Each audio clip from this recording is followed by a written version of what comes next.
بسم اللہ الرحمن الرحیم۔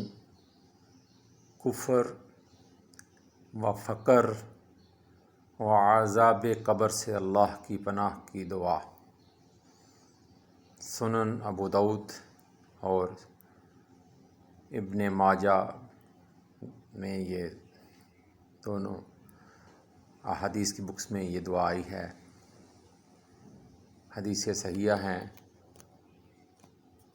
اللہم انی اعوذ بک من الکفر والفقر واعوذ بک من عذاب القبر، لا الہ الا انت۔ اللہم انی اعوذ بک من الکفر والفقر واعوذ بک من عذاب القبر، لا الہ الا انت۔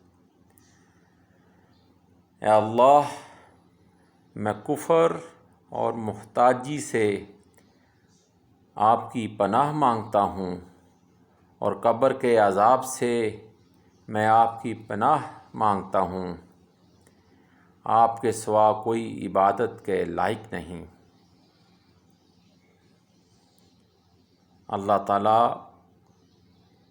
ہمیں ان سب آفات و بلیات سے محفوظ رکھے اور قبر کے عذاب سے بچائے، کسی کا محتاج نہ کرے، کیونکہ اللہ تعالیٰ ہی کارساز ہے، وہی عطا کرنے والا ہے، اس کے سوا کوئی معبود نہیں، وہ خدائے واحد ہے۔ اللہ تعالیٰ ہمیں ان سب بلیات سے بچا کے رکھے، آمین۔